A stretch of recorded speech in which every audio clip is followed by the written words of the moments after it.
大家好，咳嗽2周以上要警惕肺结核，规范治疗治愈率高达90%。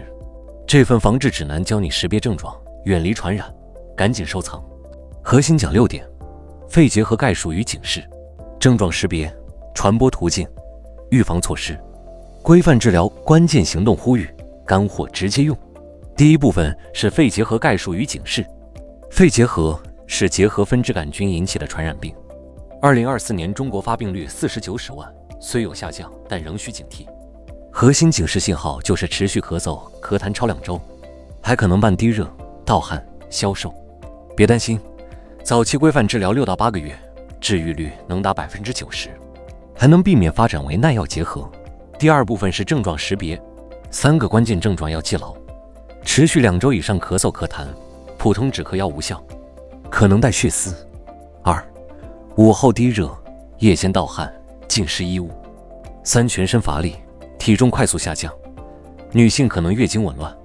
这些症状同时出现，一定要及时检查。第3部分是传播途径，主要靠飞沫传播。活动性肺结核患者咳嗽、打喷嚏时，含菌飞沫会在空气中悬浮数小时，1米内近距离接触最易感染。随地吐痰后，痰液干燥形成的尘埃也可能传播，密闭环境风险更高，要格外注意。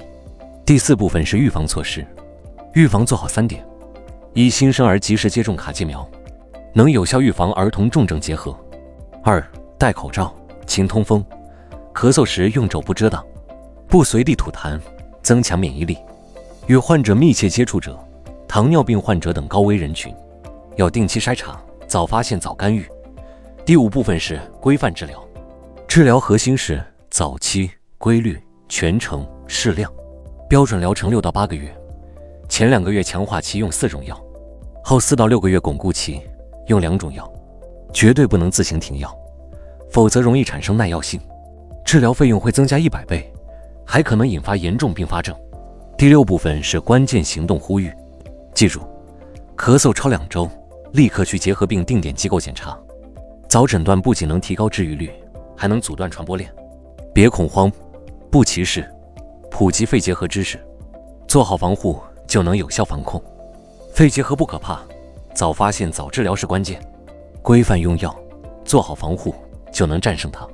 觉得这份指南有用，赶紧转发给家人朋友，守护自己和身边人的健康。